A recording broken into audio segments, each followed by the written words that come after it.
बहरा नहीं हूँ। श्रुति बेटी, मैं टहलने जा रहा हूँ। कुछ चाहिए तो नहीं?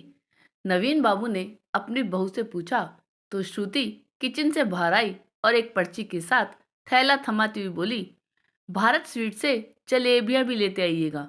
आपके पोते को बहुत पसंद है। जानता हूँ, लेता आऊंगा।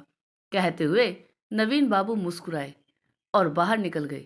सरकारी स्कूल के प्रधानाचार्य के पद से सेवानिवृत्त होकर नवीन बाबू पत्नी संग खुशहाल जीवन व्यतीत कर रहे थे। बेटी सुरभि अपने ससुराल में खुश थी और बेटा सुशांत अपने परिवार के साथ दिल्ली में सेटल था। जी करता तो पति पत्नी बच्चों से मिल आते थे। 6 माह पहले पत्नी का देहांत हो गया। तब वे बहुत अकेले हो गए, अस्वस्थ भी रहने लगे। तो सुशांत ने उन्हें अपने पास बुला लिया।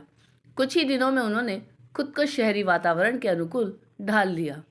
प्रतिदिन सुबह के काम से निवृत्त होकर सैर करने निकल जाते। लौटते हुए सब्जी भाजी और घर की आवश्यक वस्तुएं भी साथ ले आते।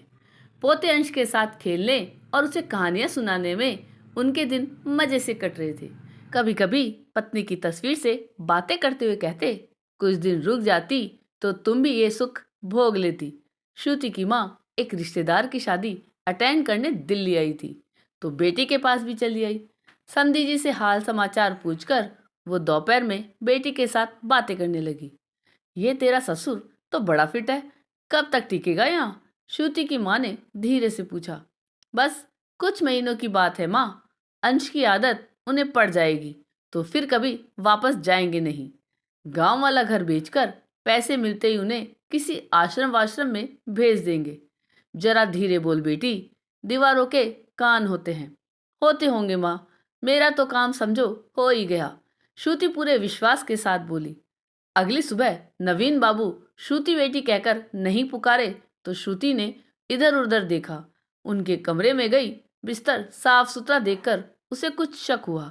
ससुर को फोन करने के लिए उसने मोबाइल उठाया तो उनके नंबर से आया मैसेज देखकर वह पढ़ने लगी। श्रुति बेटी, मैं जा रहा हूँ। तुम लोग मुझे प्रिय हो, लेकिन अपना सम्मान तथा पत्नी का निवास अति प्रिय है। मैं रिटायर हुआ हूँ, लेकिन बहरा नहीं हूँ। मेरी मृत्यु का समाचार तुम लोगों को मिल जाएगा। याद रखना कि इस घर पर सुरभि का भी उतना ही हक है जितना कि सुशांत का। और हाँ, जब तुम्हारी बहू आए तो उसे अवश्य कहना कि धीरे बोले, क्योंकि दीवारों के भी कान होते हैं। वह चकित थी। क्या हुआ, तेरा चेहरा सफेद क्यों पड़ गया? माँ ने पूछा तो श्रुति बोली, कुछ नहीं माँ।